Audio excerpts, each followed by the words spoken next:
En el invierno de 1824, 17 familias de Hadley, Massachusetts, desaparecieron sin dejar rastro en 3 meses. No fueron asesinadas ni secuestradas, simplemente abandonaron sus hogares, sus medios de vida y sus identidades, adentrándose en la naturaleza como si fueran empujadas por una fuerza invisible. La policía local no encontró signos de violencia ni pruebas de coacción. Sin embargo, familias enteras desaparecieron de la noche a la mañana, dejando atrás solo sus pertenencias y un único nombre susurrado por los vecinos aterrorizados: el profesor Ezequiel Drummond. Lo que las autoridades descubrieron en su estudio privado desafiaría todo lo que sabían sobre la mente humana, y lo que decidieron ocultar perseguiría a Massachusetts durante generaciones.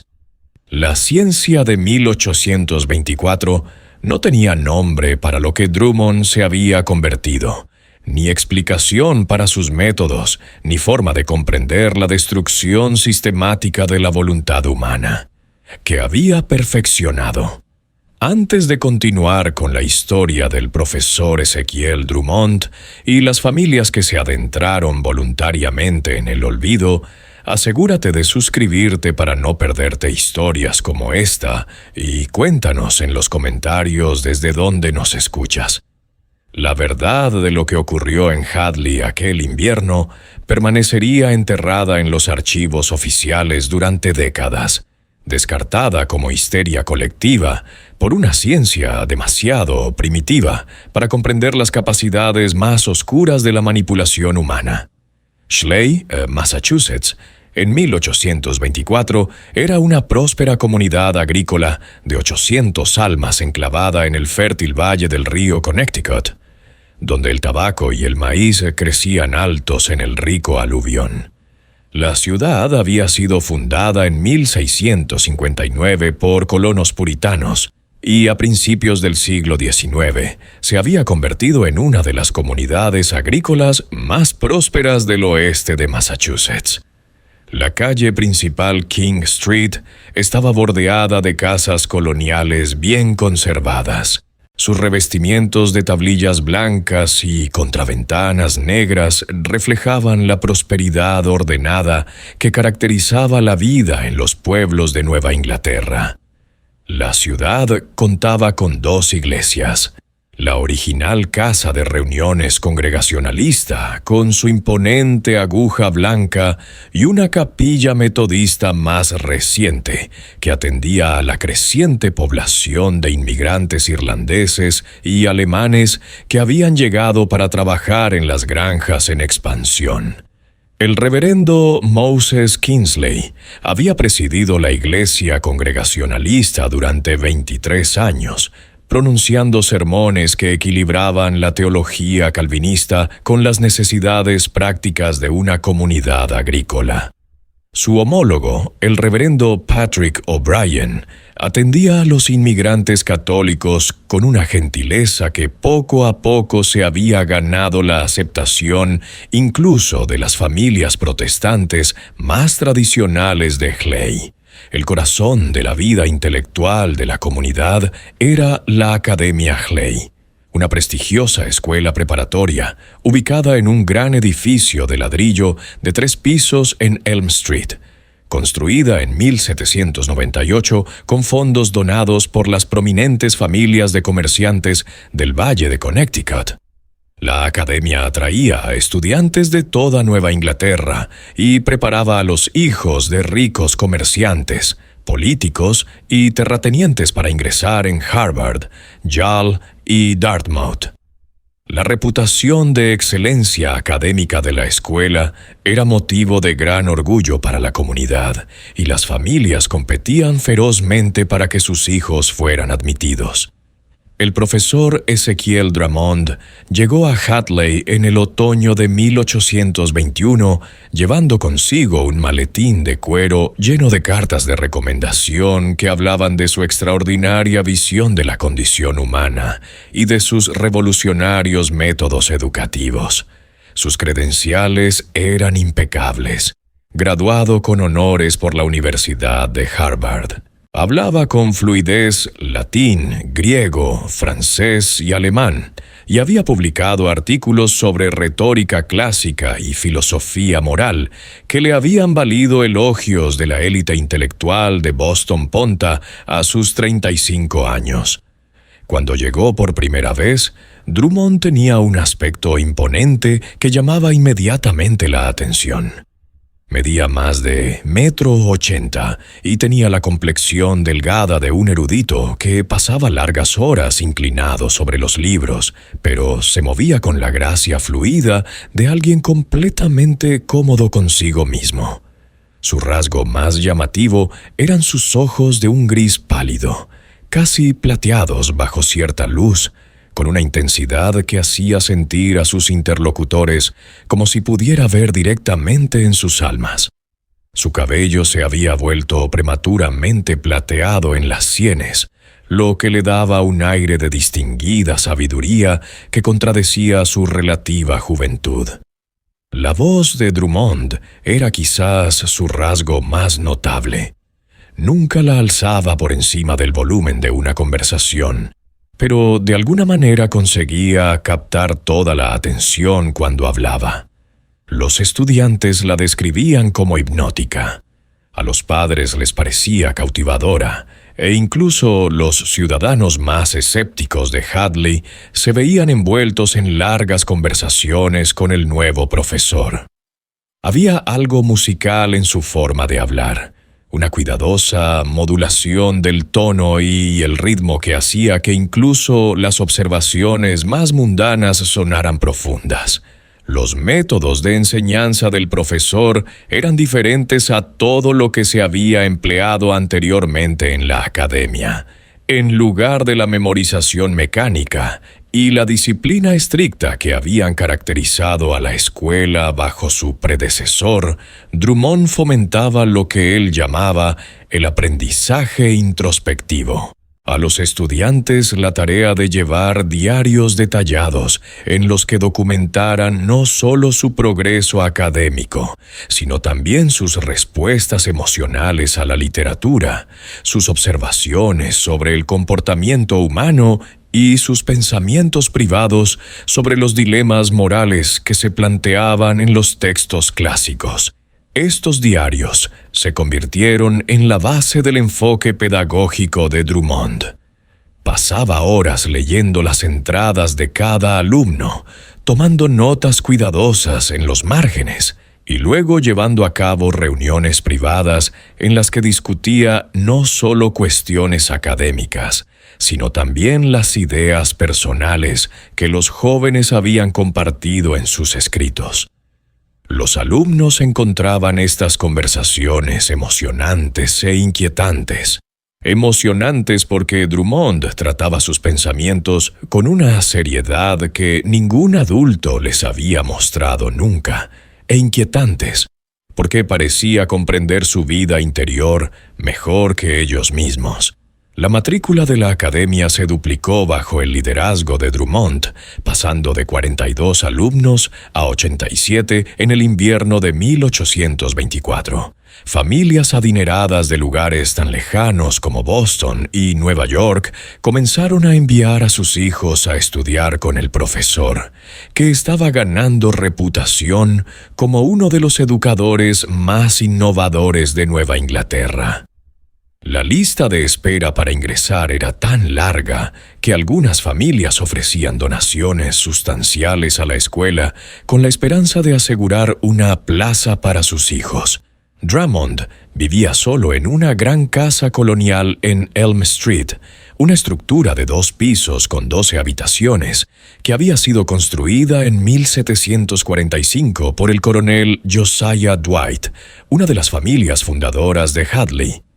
La casa venía con el cargo de director, y Drummond la había amueblado con una ecléctica colección de libros, instrumentos científicos y artefactos de sus viajes por Europa durante sus años de estudiante. Los vecinos comentaban que no tenía sirvientes, ya que prefería ocuparse él mismo de la gran casa y que no recibía visitas.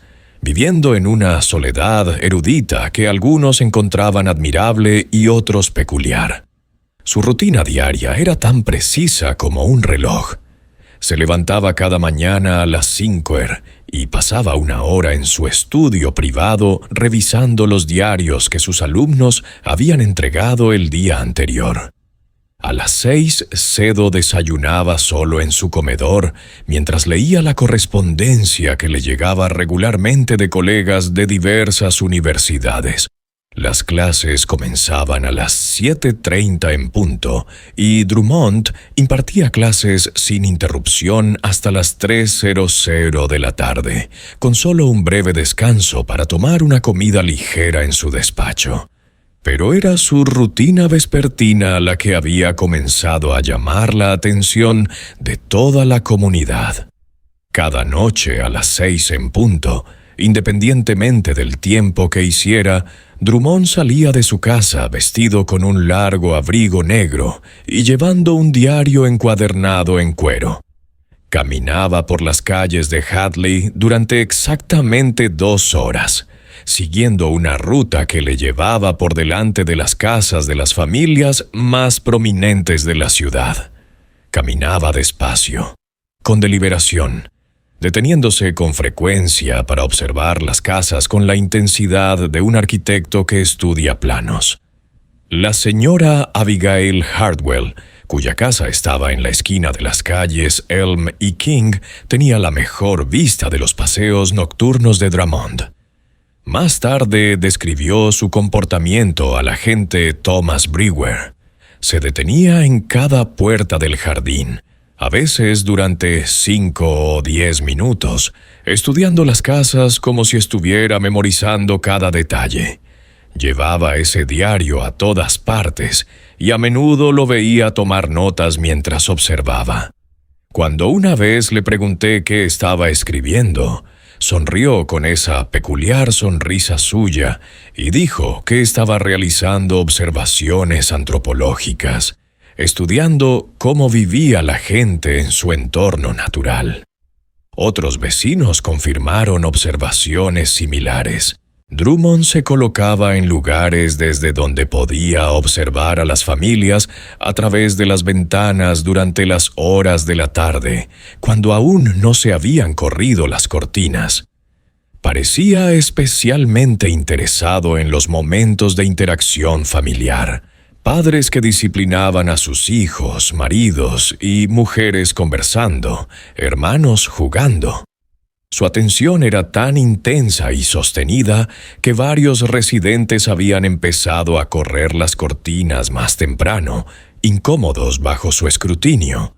Cuando los padres, preocupados, le preguntaban por sus observaciones, Drummond se desviaba con explicaciones académicas sobre su interés por la antropología doméstica y la dinámica social de las comunidades rurales.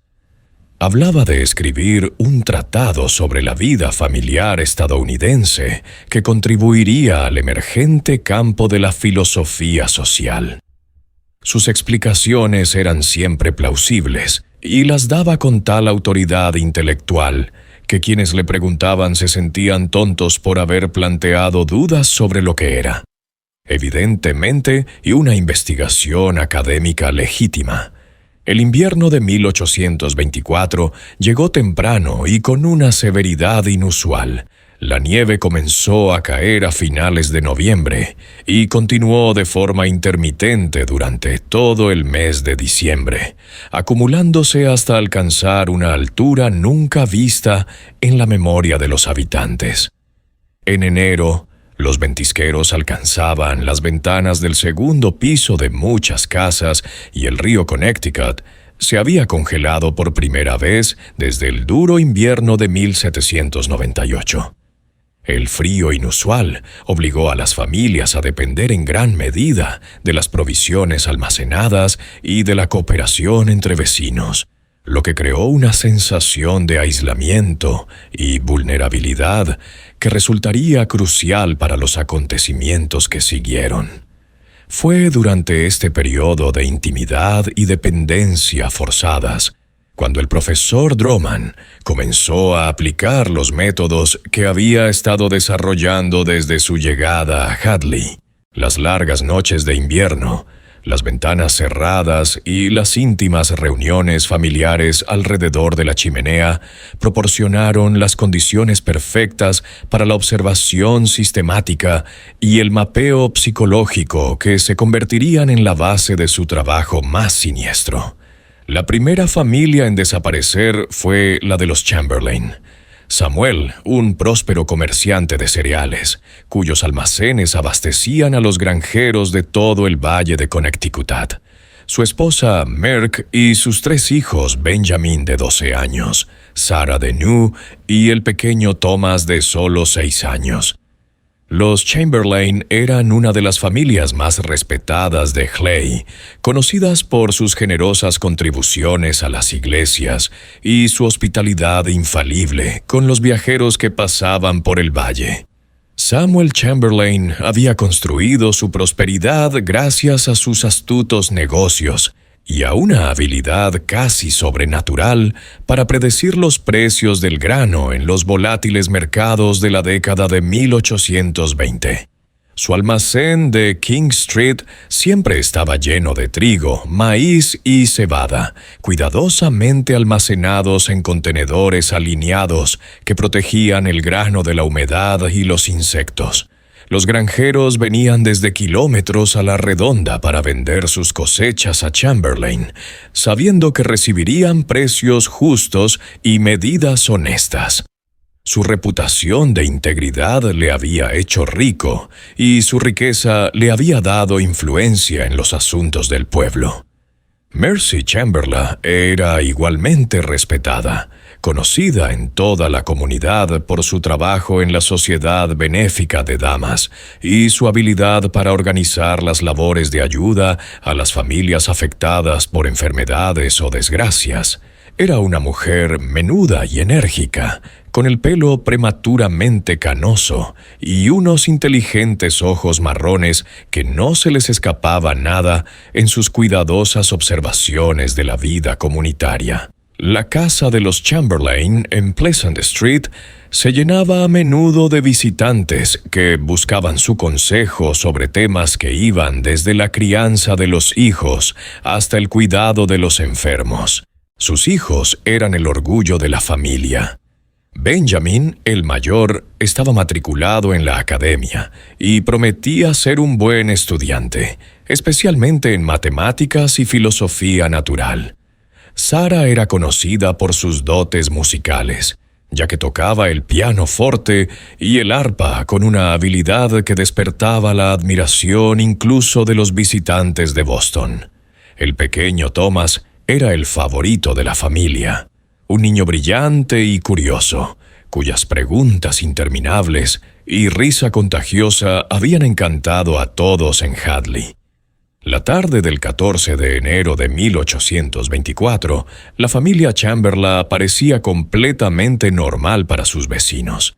Samuel había pasado el día en su almacén haciendo negocios con varios granjeros que habían venido a discutir los contratos de siembra de primavera. Mercy había asistido a la reunión semanal de la Sociedad Benéfica de Damas, donde se había ofrecido voluntaria para organizar una recaudación de fondos para una familia cuyo sostén había resultado herido en un accidente en un molino.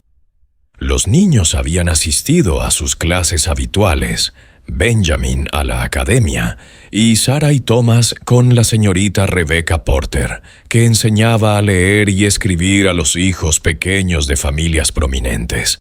La familia había cenado junta, como de costumbre, conversando sobre los acontecimientos del día y haciendo planes para la semana siguiente. Samuel había mencionado su intención de viajar a Springfield al mes siguiente para negociar los precios del grano con los comerciantes de allí. Mercy había hablado de su deseo de organizar una velada social en la comunidad para romper la monotonía del largo invierno. Los niños estaban entusiasmados con la idea de ir en trineo si el tiempo mejoraba. Nada en su comportamiento sugería ninguna angustia, ningún conflicto ni ninguna intención de abandonar su cómoda vida. Sin embargo, cuando la señora Abigail Hardwell se levantó al amanecer del 15 de enero para encender el fuego de la cocina, se dio cuenta inmediatamente de que no salía humo de la chimenea de los Chamberlain, a pesar del frío intenso que había azotado el valle durante días. La señora Hardwell, una viuda de 63 años que había vivido junto a los Chamberlain durante más de 20 años, conocía la rutina de su hogar tan bien como la suya propia. Samuel siempre se levantaba antes del amanecer para avivar el fuego y comenzar los preparativos para las tareas del día. Mercy le seguía poco después, preparando el desayuno para la familia y a los niños para sus clases matutinas. La ausencia de humo en la chimenea en una mañana tan fría era algo inaudito y alarmante.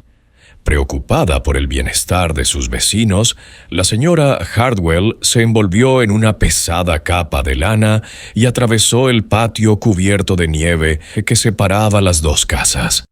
La nieve estaba intacta, salvo por un único rastro que iba desde la puerta principal de los Chamberlain hacia el bosque que bordeaba el extremo oeste del pueblo. Las huellas parecían haber sido hechas por pies descalzos, algo imposible con el frío brutal que habría significado la muerte en cuestión de minutos. La puerta principal de la casa de los Chamberlain estaba entreabierta. Algo inusual en una familia tan meticulosa en mantener el calor durante el duro invierno. La señora Hardwell llamó al acercarse esperando oír la voz de Samuel respondiéndole desde dentro. En cambio, se encontró con un silencio tan absoluto que parecía presionar sus oídos como un peso físico. Empujando la puerta, la señora Hardwell entró en una escena que la perseguiría en sus sueños durante el resto de su vida. La casa estaba terriblemente fría, incluso más que el aire invernal del exterior, como si el calor de la vida humana se hubiera escapado de las habitaciones. En la cocina encontró la mesa del desayuno de la familia, puesta con la vajilla más fina, como si esperaran invitados importantes. 4 cuencos contenían gachas congeladas, frías y sólidas. 4 tazas contenían té que se había congelado en hielo ámbar. Lo más inquietante de todo era que había cubiertos para 5 personas, no para 4. Un cuenco, una taza y cubiertos adicionales habían sido cuidadosamente colocados en la cabecera de la mesa, en el lugar tradicionalmente reservado para los invitados de honor. La señora Hardwell había comido con la familia Chamberlain muchas veces a lo largo de los años y sabía que nunca utilizaban la vajilla formal para las comidas cotidianas. La presencia del 5.º cubierto sugería que esperaban a alguien lo suficientemente importante como para merecer su mejor vajilla. En el salón encontró los libros escolares de los niños abiertos sobre el escritorio con las plumas de escribir caídas en mitad de una frase, como si los jóvenes eruditos hubieran dejado de escribir en mitad de sus tareas. El ejercicio de traducción de latín de Benjamin estaba a medio hacer, con la tinta aún tan húmeda que se manchaba cuando la señora Hardwell rozó accidentalmente la página. La partitura de Sarah estaba abierta sobre el piano forte, una pieza que llevaba semanas practicando. Los juguetes de madera del pequeño Thomas estaban esparcidos por el suelo, siguiendo el patrón preciso de un juego interrumpido, no abandonado.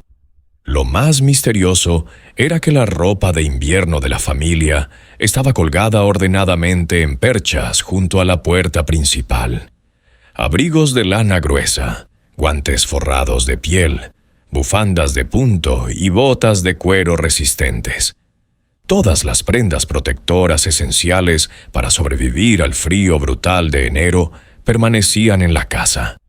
Si los Chamberlain se habían marchado voluntariamente, habían salido a temperaturas que podían matar a un ser humano expuesto en menos de una hora, vestidos solo con la ropa de estar por casa. Los gritos de la señora Hardwell hicieron que los vecinos acudieran corriendo desde todas las direcciones, y sus voces crearon una cacofonía de alarma que rompió el silencio de la mañana invernal. El agente Thomas Brewer llegó en cuestión de minutos tras oír el alboroto desde su casa situada a 3 calles de distancia. Brew, un hombre metódico que había sido el principal agente de policía de Clay durante 12 años, comenzó inmediatamente un examen sistemático de la escena. No encontró ningún signo de lucha en ninguna parte de la casa. Los muebles estaban en su sitio. No se había volcado ni desplazado nada, y no parecía faltar ningún objeto de valor. La caja fuerte de Samuel, escondida detrás de un panel falso en su estudio, contenía 7 lalazo en monedas de plata y billetes, una suma considerable que ningún ladrón habría pasado por alto. Las joyas de Mercy, incluido un collar de perlas que había pertenecido a su abuela, estaban en el tocador de su dormitorio sin que nadie las hubiera tocado.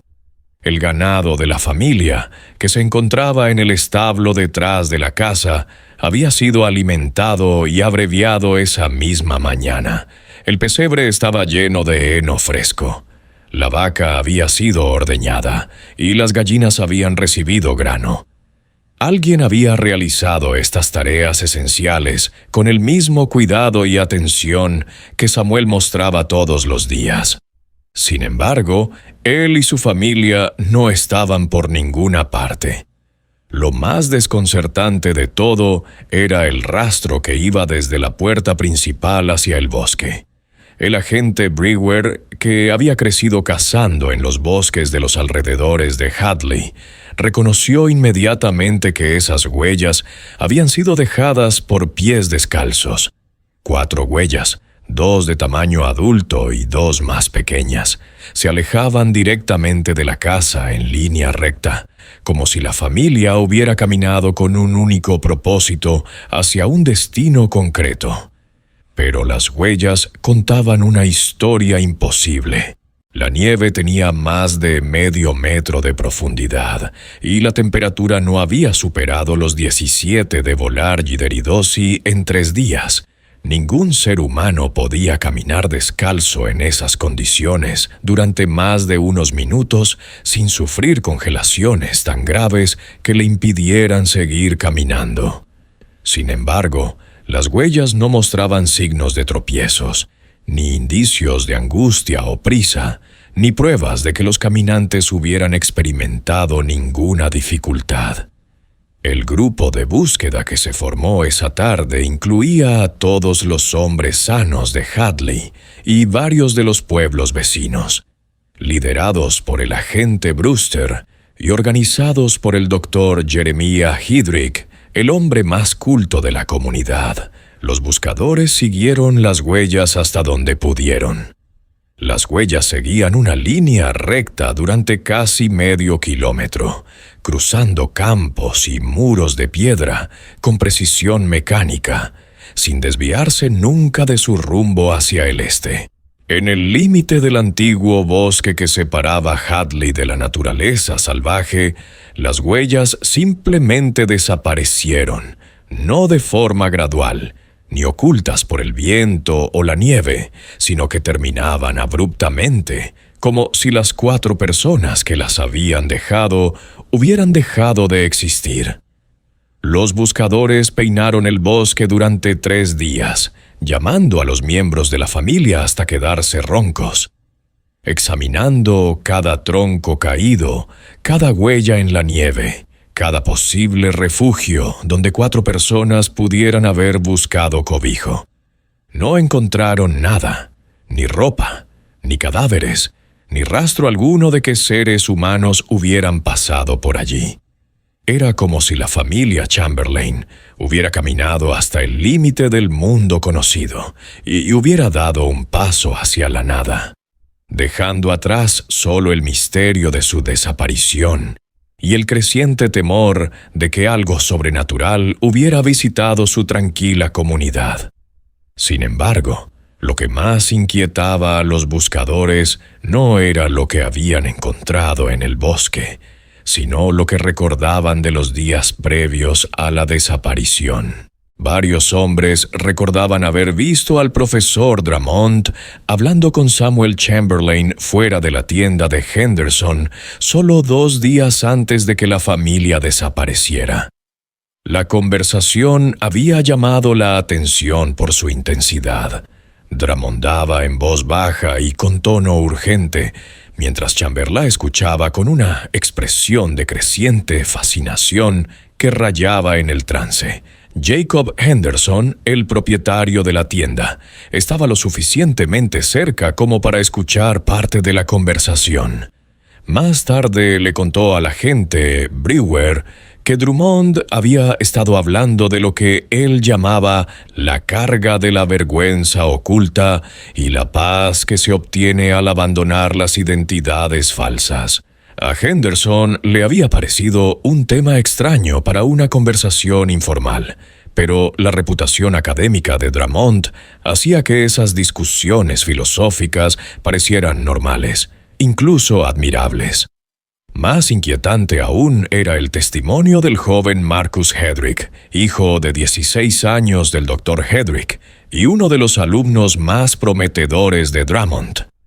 Marcus reveló que el profesor Drummond había asignado recientemente un nuevo tipo de ensayo a sus alumnos más avanzados, estudios detallados de los miembros de su propia familia, centrados en lo que él llamaba momentos de compromiso moral y luchas privadas con la conciencia. Benjamin Chamberlain se había mostrado especialmente entusiasmado con este trabajo. Recordaba Marcus, había pasado horas en la biblioteca de la academia investigando la historia de su familia y entrevistando a parientes ancianos sobre acontecimientos de la juventud de sus padres.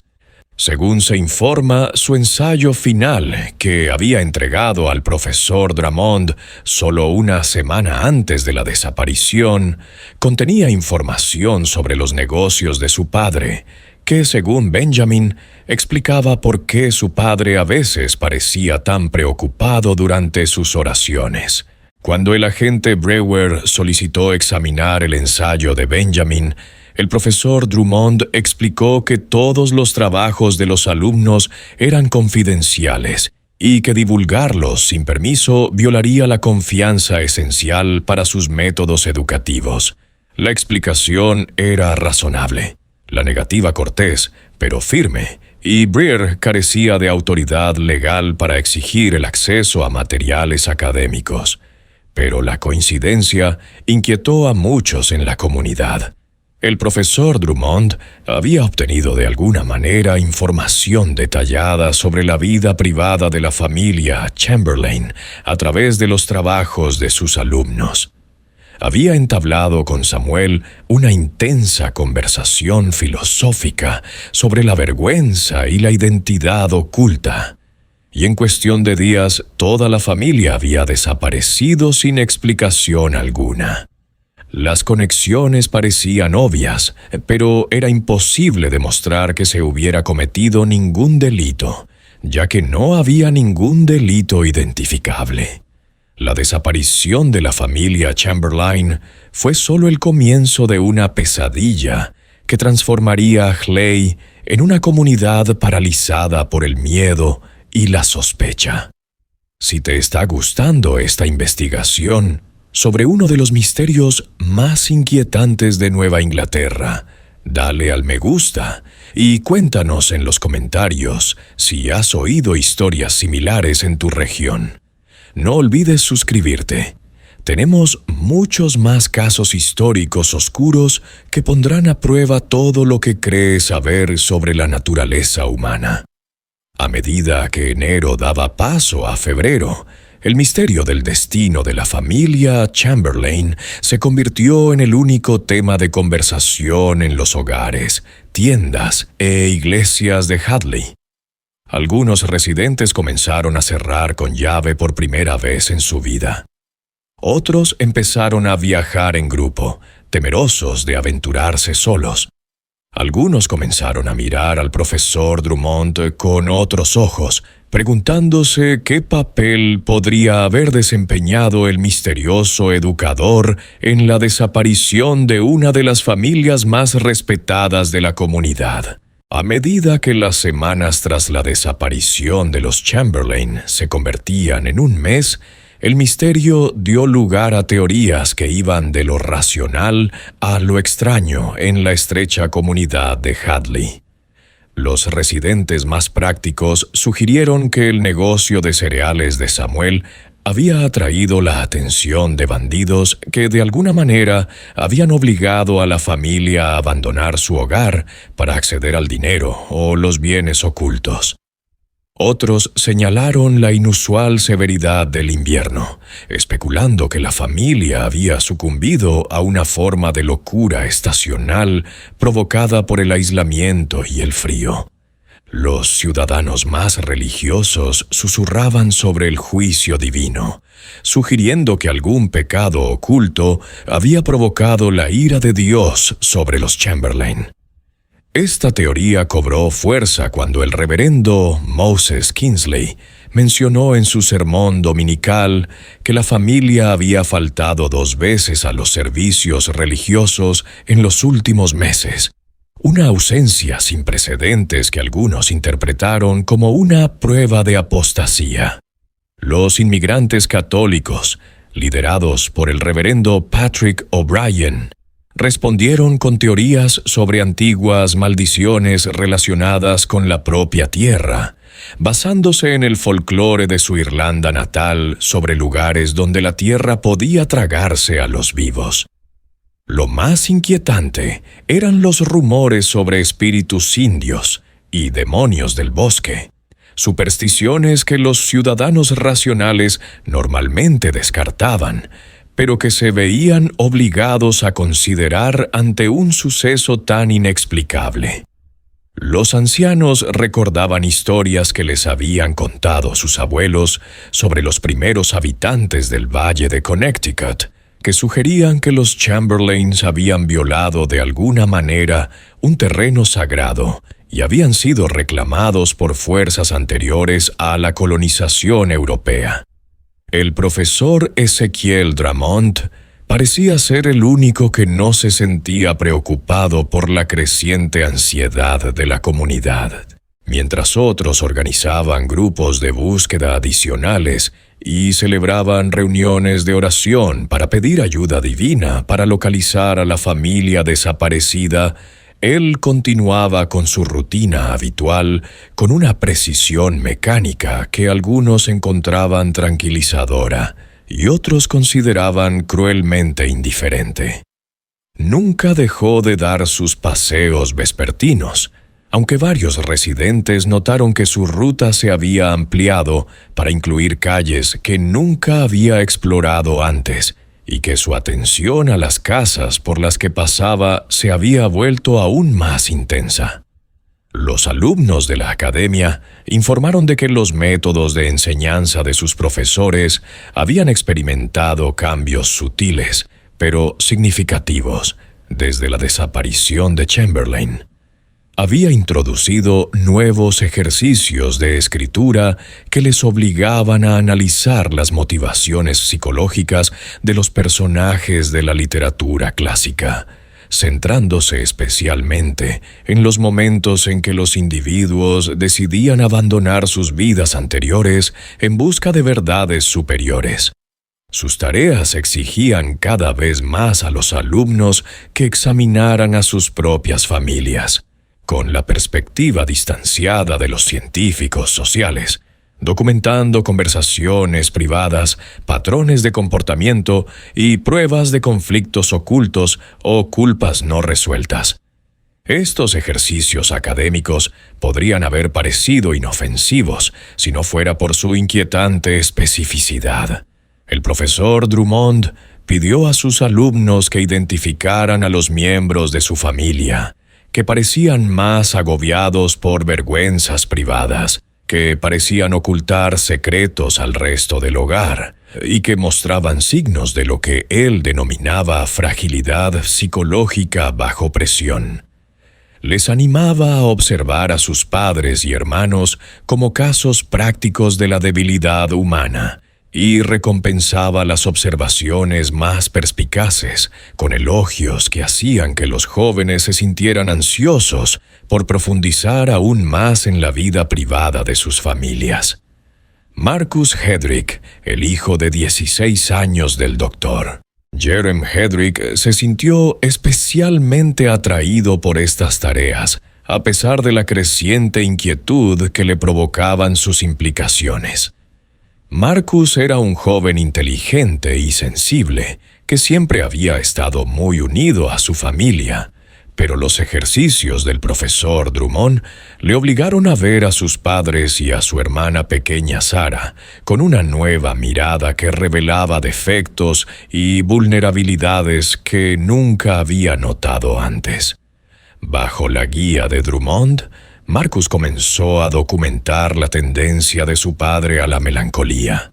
Durante las largas tardes de invierno, observando cómo el doctor Hedrick a veces se sentaba durante horas mirando al fuego con una expresión de profunda tristeza, anotó el hábito de su madre Elizabeth de comprobar y volver a comprobar las cerraduras de puertas y ventanas, un comportamiento que sugería una ansiedad por la seguridad que iba más allá de la precaución normal. Lo más inquietante de todo fue que se encontró analizando las pesadillas ocasionales de Sarah, de 12 años, preguntándose qué experiencias traumáticas podrían esconderse en el inconsciente de su hermana. El doctor Jeremiah Hedrick era uno de los pocos hombres de Hadley con la formación y la sofisticación intelectual suficientes para mantener una conversación filosófica con el profesor Drummond en pie de igualdad. Graduado por la Facultad de Medicina de Yale, el doctor Hedrick había acogido con satisfacción la llegada del profesor con la esperanza de mantener estimulantes debates sobre literatura, ciencia y filosofía moral que le proporcionaran compañía intelectual en una comunidad donde la mayoría de las conversaciones giraban en torno a la agricultura, el tiempo y los chismes locales. Sus primeros encuentros fueron todo lo que el doctor Hedrick había esperado. El profesor Drummond demostró ser extraordinariamente culto.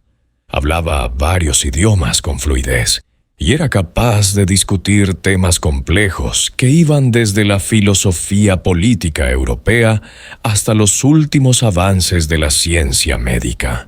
Mostró un interés particular por los conocimientos del doctor Hedrick sobre anatomía y fisiología humanas, y le hizo preguntas detalladas sobre la relación entre la salud física y el estado mental, lo que demostró una comprensión sofisticada de las conexiones emergentes entre la mente y el cuerpo. Pero a medida que sus conversaciones continuaron durante los meses de otoño e invierno, el doctor Hedrick comenzó a notar patrones inquietantes en el pensamiento de Drummond. El profesor parecía obsesionado con la debilidad y la vulnerabilidad humanas y constantemente dirigía las conversaciones hacia temas como la manipulación psicológica, el punto de ruptura de la resistencia humana y los métodos por los que una persona podía obtener el control total sobre la voluntad de otra. Hablaba de estos temas no con la distancia clínica de un académico, sino con un entusiasmo que rayaba en la excitación. Lo más inquietante era el aparente conocimiento de Drummond sobre detalles íntimos de las familias de Hadley. un conocimiento que iba mucho más allá de lo que cualquier recién llegado podría haber adquirido a través de la interacción social casual. Durante sus conversaciones hacía referencias casuales a consultas médicas privadas. El Dr. Hedrick había mediado en disputas familiares de las que había sido testigo y en luchas personales de miembros de la comunidad que solo deberían haber sido conocidas por sus amigos y familiares más cercanos. Cuando el Dr. Hedrick le preguntó cómo había obtenido información tan detallada sobre la vida privada de los residentes de Hadley, el profesor Drummond sonrió y habló vagamente de sus estudios antropológicos y de su talento para leer los signos sutiles del comportamiento humano. Afirmó que la observación y el análisis cuidadosos podían revelar mucho más sobre las personas de lo que ellas mismas creían, sugiriendo que la mayoría de los individuos eran transparentes para cualquiera que tuviera suficientes conocimientos de psicología y naturaleza humana. La creciente inquietud del Dr. Hedrick se intensificó drásticamente al observar los cambios en el comportamiento de su hijo Marcus a lo largo de los meses de invierno. El niño, que antes era abierto y comunicativo con su familia, comenzó a mostrar un comportamiento reservado y calculador que parecía completamente ajeno a su personalidad anterior. Cálida y confiada, Marcus empezó a estudiar a los miembros de su familia con una atención fría y analítica, observando a sus padres y a su hermana como si fueran especímenes bajo un microscopio en lugar de las personas que más quería en el mundo. La transformación fue gradual, pero inconfundible. Marcus comenzó a hacer preguntas incisivas sobre el pasado de sus padres, su relación y sus preocupaciones y miedos privados. Mostraba un interés inusual por los asuntos financieros de la familia, queriendo saber sobre deudas, inversiones y relaciones comerciales que nunca antes le habían preocupado. Lo más alarmante de todo era que había empezado a hacer observaciones sobre el estado psicológico de su familia que demostraban una sofisticación muy superior a su edad y una frialdad clínica que lava la sangre a su padre. Durante una conversación particularmente inquietante a finales de enero, Marcus analizó el comportamiento de su madre con la fría precisión de un alienista entrenado. Habló de sus patrones de ansiedad subyacentes, de sus mecanismos compensatorios para gestionar la culpa no resuelta y de su vulnerabilidad a la presión psicológica durante los periodos de aislamiento social. Cuando el Dr. Hedrick le preguntó dónde había aprendido un chico de 16 años esa terminología y esos conceptos, Marcus respondió que el profesor Drummond estaba enseñando a sus alumnos avanzados a convertirse en observadores científicos de la naturaleza humana. La alarma definitiva saltó cuando el Dr. Hedrick descubrió que su hijo había estado llevando un registro detallado de estas observaciones familiares, un registro que enviaba semanalmente al profesor Drummond como parte de sus tareas académicas. Marcus le mostró a su padre varias páginas de lo que él llamaba su diario antropológico, en el que describía el comportamiento del propio Dr. Hedrick con una frialdad clínica que revelaba un conocimiento íntimo de sus pensamientos privados, sus miedos y sus preocupaciones profesionales. Las entradas del diario dejaban claro que Marcus había estado documentando sistemáticamente todos los aspectos de la vida privada de su familia durante meses, registrando conversaciones que había escuchado, analizando las respuestas emocionales a diversas situaciones e identificando lo que él denominaba puntos de presión psicológica que podían utilizarse para influir en el comportamiento de los miembros de la familia. Al leer su propia vida diseccionada con tanta fría precisión analítica, el Dr. Hedrick se sintió como si estuviera viendo a su familia a través de los ojos de un depredador que estudia su presa potencial. Lo más escalofriante de todo era la descripción que Marcus hacía de su hermana pequeña Sarah. La niña de 12 años, a quien el Dr. Hedrick consideraba el miembro más dulce e inocente de su familia, era analizada en términos de su susceptibilidad a la manipulación a través de apelaciones a su instinto protector hacia los miembros de la familia y su potencial de colapso psicológico si se la sometía a una presión emocional sostenida en relación con lo que ella percibía como un fracaso a la hora de cumplir las expectativas de sus padres.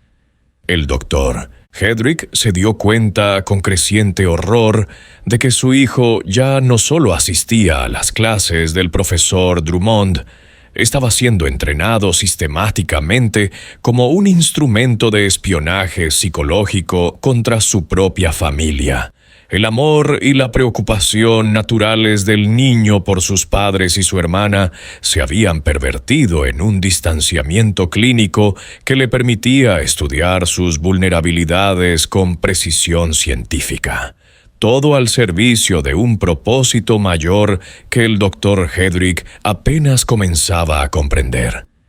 El alcance de la influencia del profesor Drummond se hizo aún más evidente cuando el Dr. Hedrick comenzó a entrevistar discretamente a otros padres cuyos hijos asistían a la academia.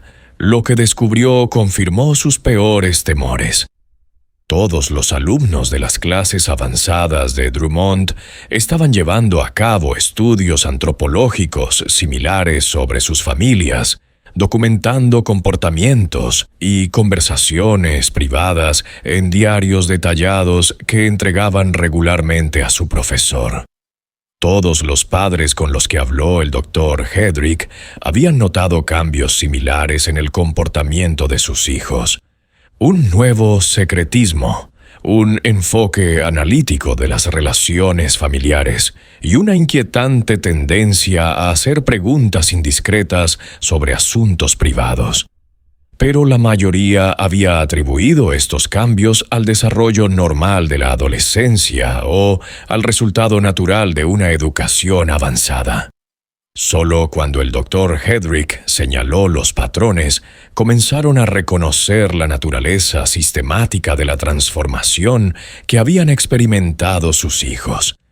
El profesor Drummond había convertido a los estudiantes más prometedores de la academia en espías involuntarios dentro de sus propios hogares, recopilando información sobre las familias más prominentes de Hadley con una minuciosidad que habría impresionado a una operación de inteligencia militar.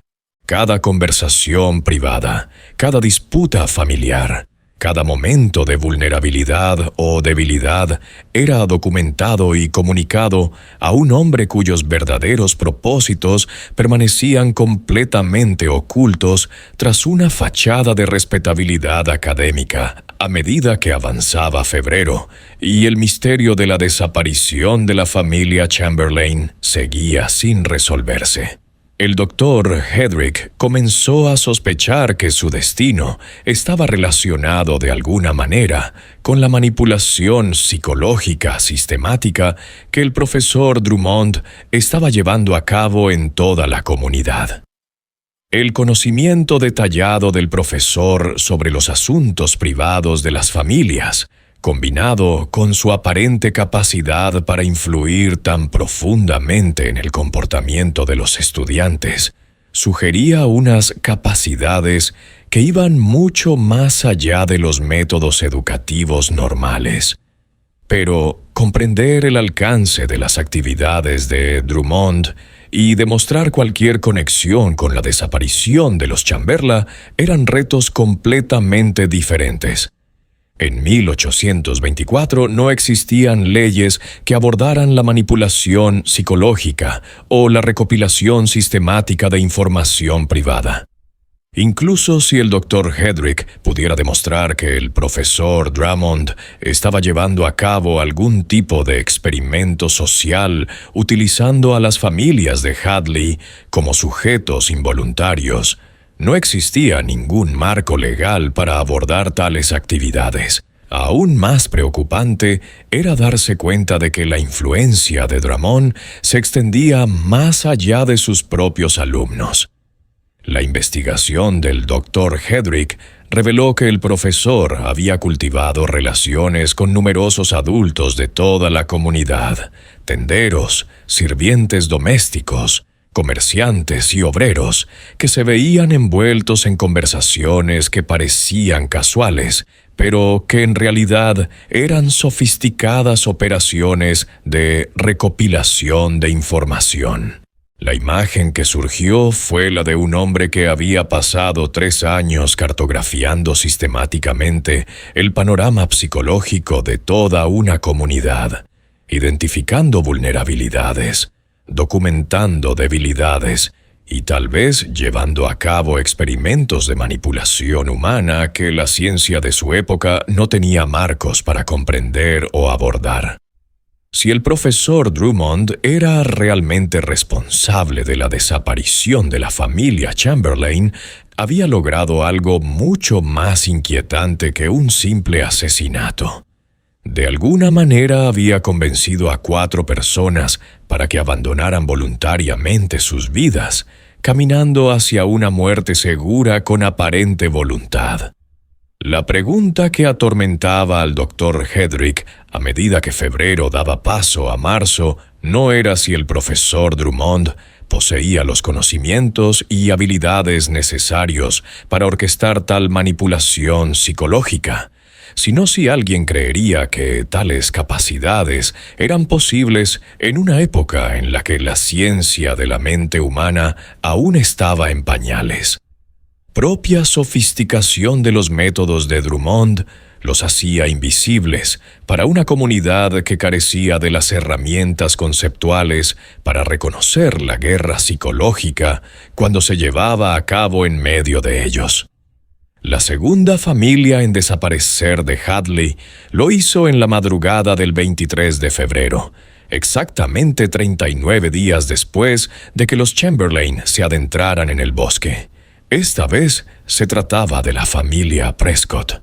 William Prescott, el maestro herrero del pueblo, su esposa Han y sus hijas gemelas Martha y Mary, ambas de 14 años, al igual que sus predecesores, no dejaron ninguna explicación, no se llevaron ninguna pertenencia y abandonaron su hogar, vestidos solo con ropa de dormir, a pesar del frío brutal que seguía azotando el valle de Connecticut.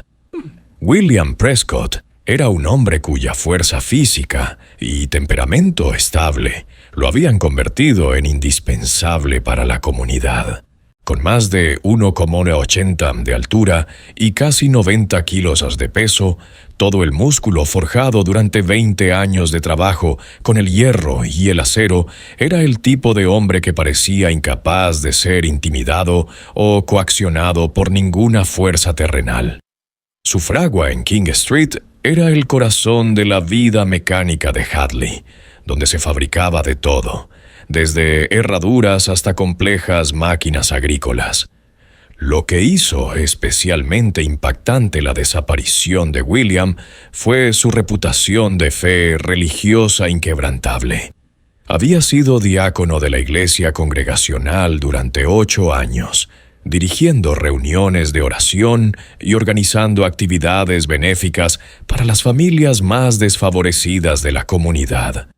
Su voz profunda y resonante había guiado innumerables himnos dominicales y su presencia firme había reconfortado a las familias afligidas durante los funerales. Han Prescott era igualmente respetada, conocida en todo el valle por su habilidad como comadrona y herbolaria. Había asistido al nacimiento de más de 60 niños en Hadley y los pueblos de los alrededores, y su conocimiento de las plantas medicinales había salvado innumerables vidas durante las frecuentes epidemias que asolaban las comunidades rurales. Las hijas gemelas, Martha y Mary, eran hábiles costureras que complementaban los ingresos familiares, confeccionando elaborados vestidos para ocasiones especiales. La desaparición de la familia Prescott siguió un patrón idéntico al del caso Chamberlain. Los vecinos encontraron la casa fría y vacía, el desayuno a medio preparar sobre la mesa y huellas descalzas que conducían directamente al bosque. Pero esta vez hubo un testigo crucial de los acontecimientos que precedieron a la desaparición. El reverendo Moses Kingsley había observado a Hannah Prescott conversando intensamente con el profesor Drummond fuera de la iglesia solo 2 días antes de que desapareciera su familia. La conversación duró casi 1 hora con Drummond, hablando en su tono característico, bajo y convincente, mientras Han escuchaba con creciente fascinación. El reverendo Kingsley describió más tarde su expresión como transformada. Ya no era la mujer práctica y con los pies en la tierra que había conocido durante años, sino alguien que parecía estar experimentando una profunda revelación espiritual.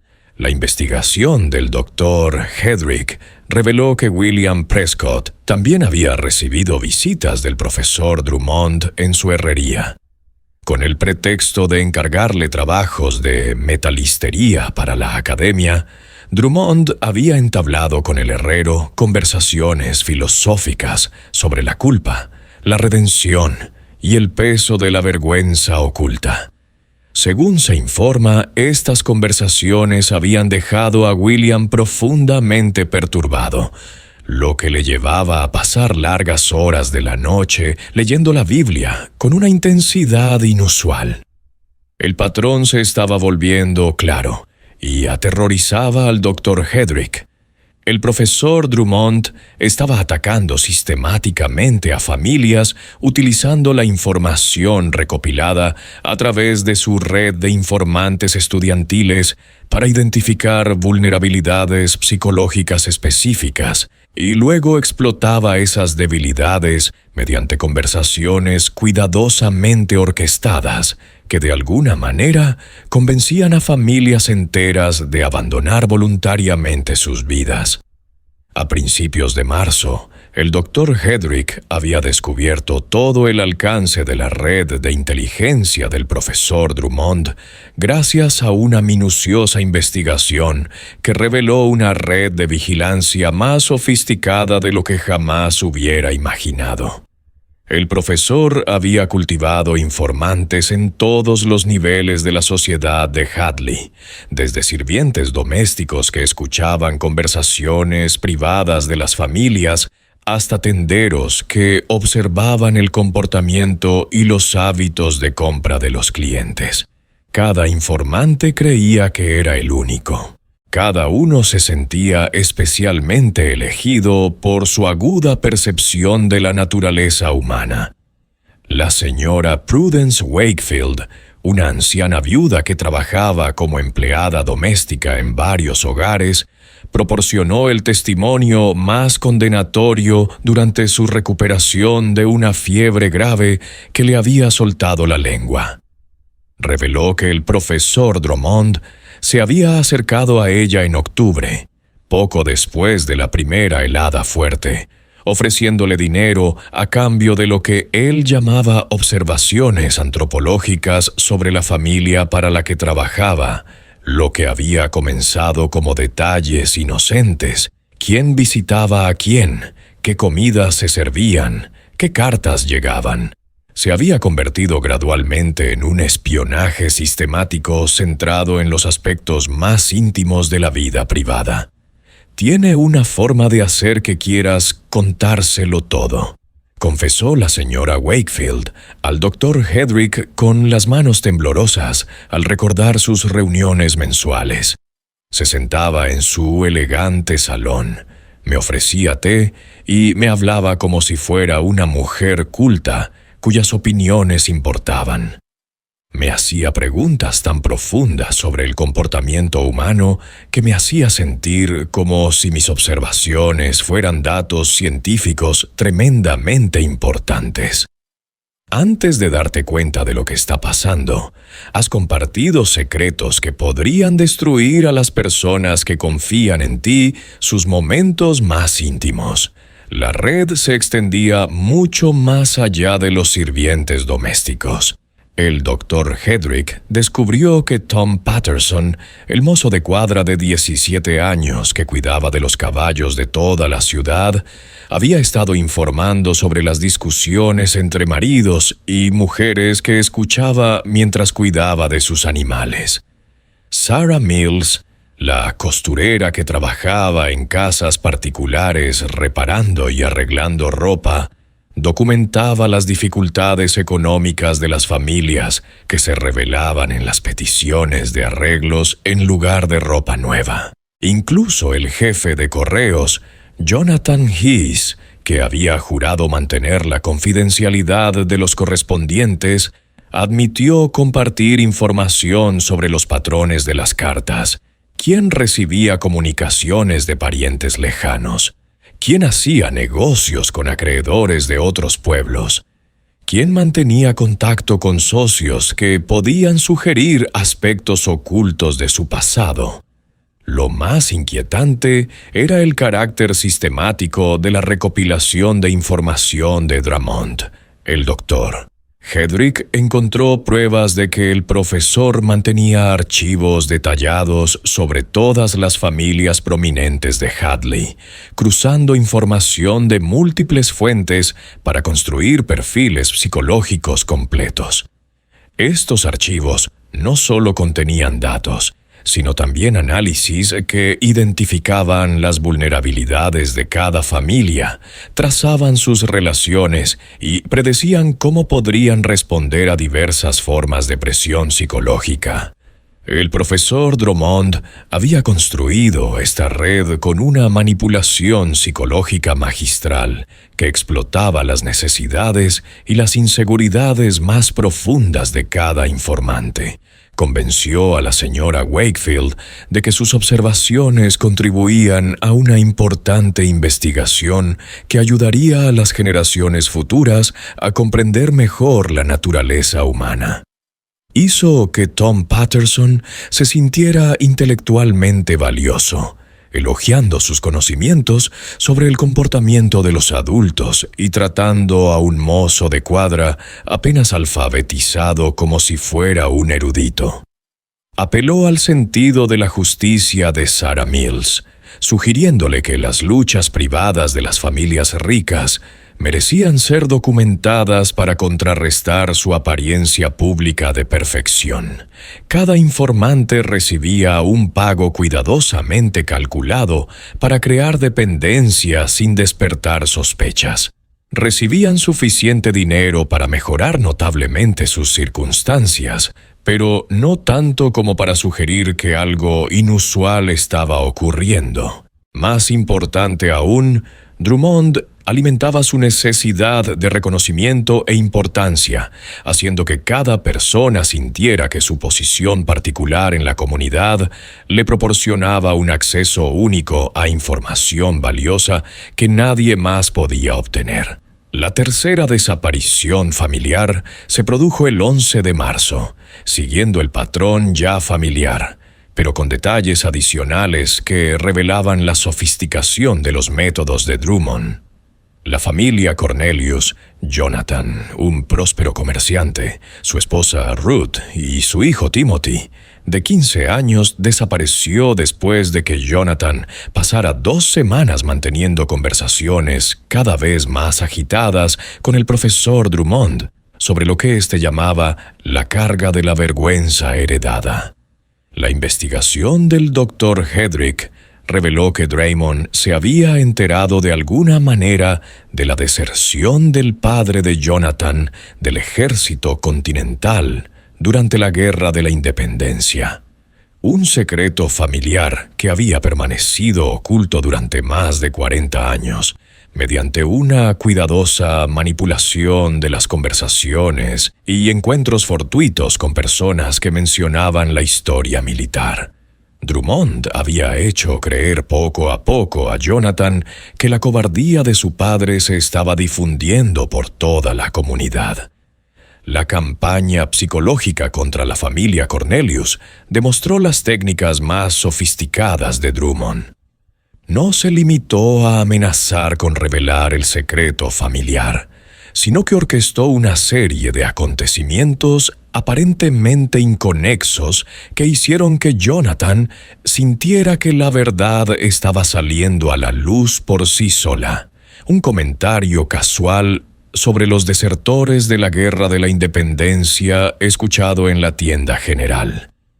Un desconocido que preguntaba por el antiguo campamento militar donde el padre de Jonathan había abandonado su puesto. Un libro sobre el honor militar colocado en un lugar destacado del despacho del profesor Drummond durante las clases particulares de Timothy.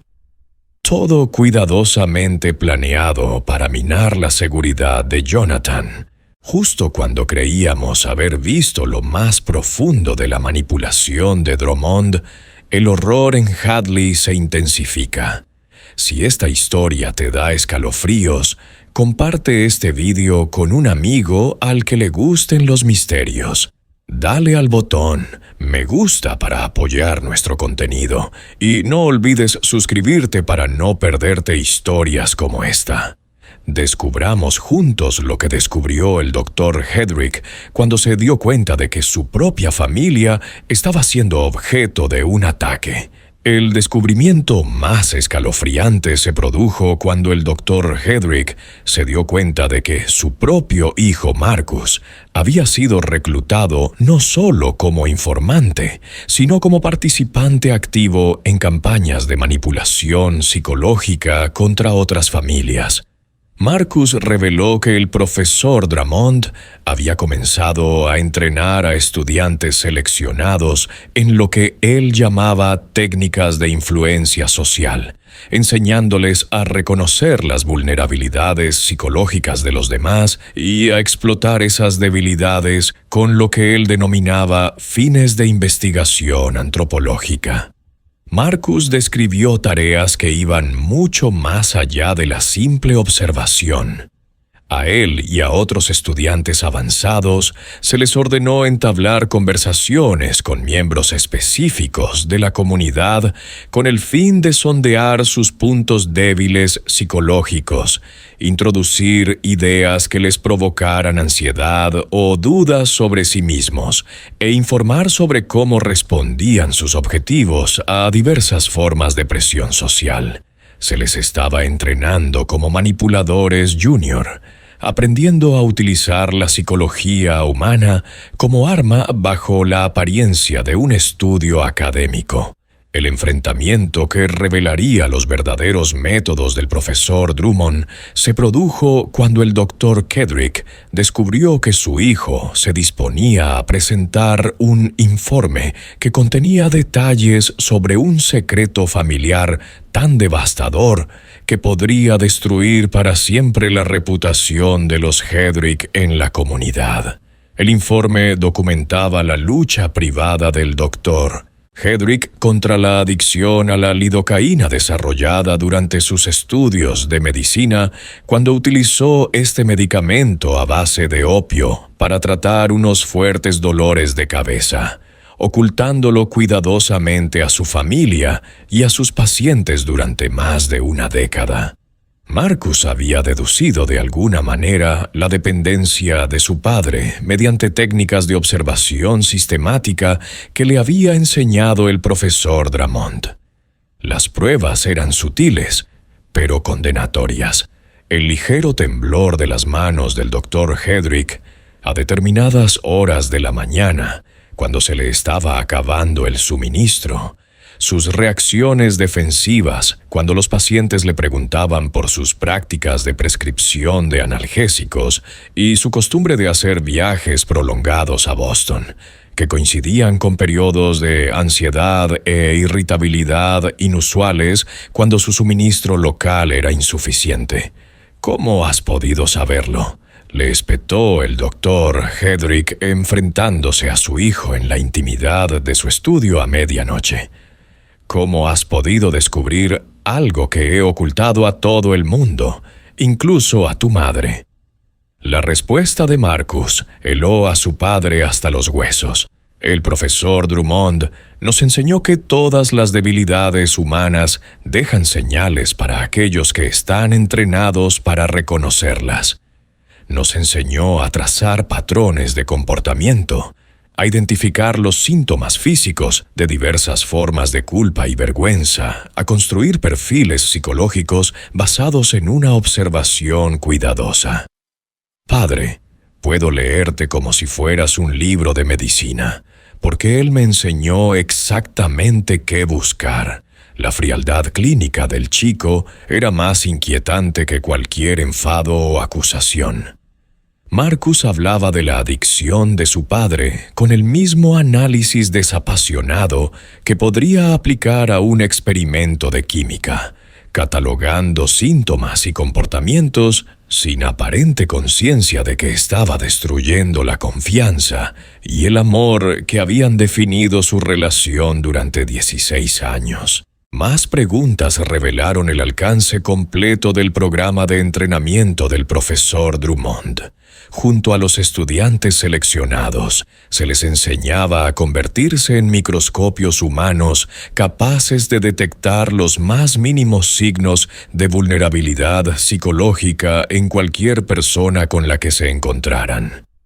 Más aún se les enseñaban métodos para explotar esas debilidades, cómo formular preguntas que provocaran respuestas reveladoras, cómo introducir conceptos que crearan dudas, cómo manipular situaciones sociales para aumentar la sensación de aislamiento y vergüenza de su objetivo. Marcus reveló que el profesor Drummond poseía lo que él llamaba su Atlas psicológico, un manual completo que documentaba los métodos precisos necesarios para derribar las defensas mentales de cualquier individuo. El Atlas contenía estudios de casos detallados del trabajo de Drummond en otras comunidades, instrucciones paso a paso para identificar y explotar los puntos de presión psicológica y marcos teóricos para comprender la manipulación humana, que estaban décadas por delante de cualquier conocimiento científico publicado. Nos mostró partes de él durante nuestros seminarios avanzados, explicó Marcus con el entusiasmo de un estudiante dedicado. El Atlas documenta cómo se puede reducir a cualquier persona a sus vulnerabilidades esenciales si se comprenden las técnicas adecuadas. Además, ha demostrado que la convicción humana es infinitamente maleable, que se puede convencer a cualquiera de que abandone su existencia anterior si se le aplica la presión psicológica adecuada con suficiente habilidad y paciencia. La revelación más espeluznante fue que el profesor Drummondaba a estudiar la debilidad humana. La creaba activamente a través de su red de informantes y estudiantes operativos. Orquestaba situaciones elaboradas que obligaban a las personas a comprometer sus principios morales y luego utilizaba las pruebas de esos compromisos para aumentar su vulnerabilidad psicológica. Hacía que se reclamaran deudas de juego en momentos de máxima tensión financiera. Se aseguraba de que se revelaran accidentalmente a los cónyuges antiguas indiscreciones románticas y creaba situaciones sociales en las que se presionaba a las personas para que tomaran decisiones de las que luego se arrepentirían. Los Chamberlain, los Prescott, la familia Cornelius, ninguno de ellos eran víctimas aleatorias. Continuó Marcus con una emoción en la voz que le revolvió el estómago el doctor Hedrick, donde eran sujetos de prueba cuidadosamente seleccionados para las técnicas que el profesor Drummond había estado desarrollando durante años. Cada familia representaba un tipo diferente de perfil psicológico, una combinación diferente de vulnerabilidades que le permitía probar y perfeccionar sus métodos de manipulación. El doctor Hedrick exigió ver los informes que Marcus había estado enviando, y lo que leyó le convenció de que su hijo había estado documentando sistemáticamente todos los aspectos de la vida privada de su familia durante meses. Los informes contenían detalles íntimos sobre la práctica médica del doctor Hedrick, su relación con su esposa Elizabeth, sus preocupaciones sobre su seguridad financiera y sus temores privados sobre su reputación profesional. Marcus había grabado conversaciones que había escuchado, analizado las respuestas emocionales a diversas situaciones familiares e identificado lo que él denominaba puntos de presión psicológica que podían utilizarse para influir en el comportamiento de cada miembro de la familia. Lo más escalofriante de todo era el análisis que Marcus había hecho de su hermana Sarah de 12 años. El informe describía su susceptibilidad a la manipulación a través de apelaciones a su instinto protector hacia los miembros de la familia y su potencial de colapso psicológico. Si se veía sometida a una presión emocional sostenida en relación con lo que ella percibía como un fracaso a la hora de cumplir las expectativas de sus padres. Al leer el análisis de su inocente hija como una víctima potencial de manipulación psicológica, el doctor Hedrick sintió una rabia tan intensa que amenazó con abrumar su mente racional. Has estado estudiando a tu propia familia como si fueran especímenes de laboratorio, dijo el doctor Hedrick, controlando a duras penas su voz. Has estado documentando nuestras vidas privadas, nuestras debilidades, nuestros momentos más íntimos, y se lo has contado todo a ese monstruo. ¿No entiendes lo que has hecho? ¿No te das cuenta de que le has estado ayudando a planear nuestra destrucción? La respuesta de Marcus reveló todo el alcance de su condicionamiento psicológico. He estado contribuyendo a una importante investigación científica que avanzará en la comprensión humana del comportamiento psicológico. El profesor Drummond dice que los sentimientos y la lealtad familiar son obstáculos para el análisis objetivo. Nos enseña a ver la naturaleza humana con claridad, sin las distorsiones que crea el apego emocional. La transformación del chico era completa. El profesor Drummond había despojado sistemáticamente a Marcus de su amor y lealtad naturales hacia su familia, sustituyendo esos lazos por un distanciamiento frío y analítico que le permitía ver a sus padres y a su hermana como sujetos de investigación en lugar de como las personas a las que más había amado en el mundo. Armado con este devastador conocimiento, el doctor Hedrick tomó la peligrosa decisión de enfrentarse directamente al profesor Drummond. La noche del 15 de marzo llegó a la casa del profesor con copias de los informes de inteligencia que su hijo había estado enviando. Pruebas de la manipulación psicológica sistemática que se estaba llevando a cabo en toda la comunidad. Y una pistola cargada escondida bajo su abrigo. Estaba dispuesto a hacer lo que fuera necesario para detener la destrucción de su comunidad y su familia. El profesor Drummond lo recibió en su elegante estudio, rodeado de libros encuadernados en cuero e instrumentos científicos que sugerían respetabilidad académica. Pero el doctor Hedrick ahora reconocía estos adornos, por lo que eran una fachada cuidadosamente construida para ocultar las actividades de un hombre que había convertido el sufrimiento humano en una ciencia. «Doctor Hedrick», dijo Dramondística sonrisa tranquila. Esperaba su visita. Su hijo mencionó que había descubierto sus informes académicos. Supongo que tiene preguntas sobre la investigación antropológica que hemos estado llevando a cabo. La conversación que siguió reveló al profesor Drummond como algo sin precedentes en la experiencia del Dr. Hedrick, un hombre que combinaba una inteligencia brillante con una ausencia total de empatía humana. Drummond no mostró ningún remordimiento por las familias que había destruido, ninguna preocupación por el sufrimiento que había causado, ni ningún reconocimiento de que sus acciones constituyeran otra cosa que una investigación científica legítima. Habla de estas personas como si hubieran sido víctimas de una injusticia. «Doctor», dijo Drummond con los ojos pálidos, reflejando la luz de las velas con una intensidad que hizo que al Dr. Hedrick se le erizara la piel. «Pero les he dado el mayor regalo posible, la libertad de la prisión de la hipocresía social y la vergüenza no examinada. Los Chamberlain, los Prescott, la familia Cornelius, todos ellos eligieron alejarse de vidas construidas sobre mentiras y compromisos morales.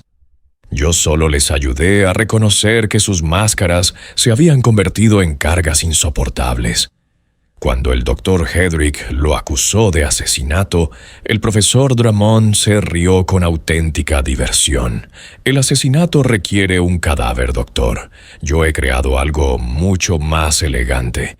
La disolución completa de la identidad, sin violencia, sin coacción, sin infringir ninguna ley que su primitivo sistema legal pueda reconocer. He demostrado que las convicciones humanas son infinitamente maleables, que cualquier persona puede ser convencida de abandonar su existencia anterior si se le aplica la presión psicológica adecuada con la suficiente habilidad. El profesor Drummond reveló que su trabajo en Hadley formaba parte de un proyecto de investigación más amplio llevado a cabo por una red de personas con ideas afines en toda Nueva Inglaterra y más allá. Estaban probando y perfeccionando sistemáticamente técnicas de manipulación psicológica, compartiendo sus hallazgos a través de correspondencia cifrada y construyendo una comprensión integral de la vulnerabilidad mental humana que estaba décadas por delante de cualquier conocimiento científico oficial. Somos pioneros, doctor. Exploramos territorios de la mente humana que la ciencia oficial no se atreve a investigar.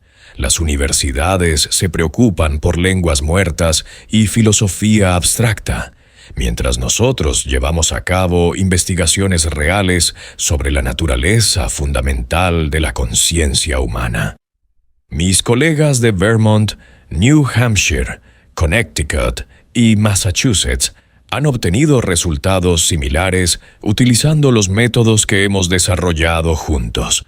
Drummond mostró al Dr. Hedrick parte de su correspondencia con estos colaboradores, cartas que describían técnicas refinadas de condicionamiento psicológico, métodos mejorados para identificar objetivos vulnerables y experimentos en cursos sobre manipulación humana que se estaban llevando a cabo en docenas de comunidades de toda Nueva Inglaterra. El profesor no era un loco aislado, sino uno de los miembros fundadores de una red clandestina dedicada a avanzar en la ciencia de la guerra psicológica. La mente humana es mucho más maleable de lo que la gente cree, explicó Drummond con entusiasmo científico. La mayoría de las personas viven toda su vida sin comprender sus propios mecanismos psicológicos. Creen que sus pensamientos y decisiones son propios, sin darse cuenta de lo fácil que es que alguien que conoce las técnicas adecuadas pueda influir en ellos. Yo simplemente he documentado y sistematizado lo que los charlatanes y los estafadores saben instintivamente desde hace siglos. El doctor Hedrick se dio cuenta de que cualquier intento de desenmascarar al profesor Drummond por la vía legal fracasaría por completo. En 1824 no existían leyes que abordaran la manipulación psicológica. Ningún tribunal entendería las acusaciones relacionadas con el condicionamiento mental sistemático, y ninguna autoridad poseía el marco conceptual necesario para comprender delitos que no dejaban pruebas físicas. Drummond había operado en un ámbito fuera del alcance de la justicia contemporánea, utilizando métodos tan avanzados que eran prácticamente invisibles para la primitiva comprensión de la psicología humana de su época. En su lugar, el Dr. Hedrick optó por un enfoque más directo, reveló la pistola cargada y le dio un ultimátum al profesor Drummond: abandonar Hadley en 24 horas y volver jamás, o enfrentarse a las consecuencias de un padre que protege a su familia, de un depredador que amenaza todo lo que ama. El profesor Drummond accedió a marcharse, pero no por miedo, sino por la satisfacción de haber completado su investigación. En realidad me ha hecho un favor, doctor. He recopilado suficientes datos en Hley para documentar mis métodos a fondo, y esta comunidad ha cumplido su propósito como campo de pruebas para mis teorías. Mis colegas y yo hemos demostrado que la manipulación psicológica puede llevarse a cabo con precisión científica, y estamos listos para ampliar nuestra investigación a centros de población más grandes, donde el potencial de impacto es mucho mayor. El profesor Ezequiel Drummond abandonó a Hadley el 17 de marzo de 1824, llevándose consigo solo sus diarios, su correspondencia y su atlas de vulnerabilidad psicológica humana. No dejó ninguna dirección, ninguna indicación de sus planes futuros, ni ninguna explicación de sus 3 años de destrucción psicológica sistemática. La Academia Hley cerró un mes después de su partida, incapaces de atraer a nuevos alumnos después de que los padres se enteraran de la participación involuntaria de sus hijos en los experimentos. Las 17 familias que desaparecieron durante aquel terrible invierno nunca fueron encontradas. Las partidas de búsqueda continuaron adentrándose en la espesura durante años, con la esperanza de descubrir algún rastro de sus seres queridos. Pero el bosque guardó sus secretos. El Dr. Hedrick mantuvo su creencia de que habían perecido en las duras condiciones, sus cuerpos reclamados por los carroñeros y los elementos, aunque nunca dejó de preguntarse si algunos habían sobrevivido de alguna manera para establecer nuevas identidades en territorios lejanos, donde la vergüenza que les habían infundido no pudiera seguirlos. El Dr. Hedrick pasó el resto de su vida investigando los métodos psicológicos que Drummond había empleado con la esperanza de comprender cómo un hombre podía poseer un conocimiento tan devastador de la debilidad humana. Sus documentos privados, que finalmente fueron donados a la Facultad de Medicina de Harvard tras su muerte en 1867, proporcionaron algunos de los primeros documentos estadounidenses sobre técnicas sistemáticas de manipulación psicológica, un trabajo que no sería reconocido oficialmente como campo de estudio hasta el desarrollo de la psicología moderna a finales del siglo XIX. Este misterio nos muestra lo fácil que es explotar la naturaleza humana para aquellos que comprenden sus vulnerabilidades más profundas. ¿Qué opinas de la historia del profesor Drummond? ¿Podían existir técnicas psicológicas tan sofisticadas en 1824, décadas antes de que la psicología fuera reconocida como ciencia? Deja tus comentarios a continuación y comparte tu opinión sobre este aterrador vistazo a las posibilidades más oscuras del conocimiento humano. Si te ha gustado este oscuro misterio histórico, suscríbete y activa la campana de notificaciones para recibir más historias que exploran los rincones ocultos de la historia estadounidense. Nos vemos en el próximo vídeo donde investigaremos otro caso que desafió todo lo que la gente creía saber sobre los límites de la manipulación humana. Las familias de Hadley nunca supieron que sus seres queridos habían sido víctimas de algo que la ciencia aún no podía explicar. Una forma de guerra psicológica tan avanzada que no se estudiaría formalmente hasta un siglo después. El profesor Ezequiel Drummond había demostrado que la mente humana podía quebrarse no mediante la violencia o la coacción, sino mediante la aplicación quirúrgica de la vergüenza, el aislamiento y la falsa esperanza. En 1824 no había nombre para lo que se había convertido, ni un marco para comprender sus métodos, ni forma de detener a alguien capaz de convencer a las personas de que se destruyeran a sí mismas con nada más que palabras cuidadosamente elegidas y pronunciadas en el momento preciso a mentes condicionadas para ser lo más vulnerables posible. M.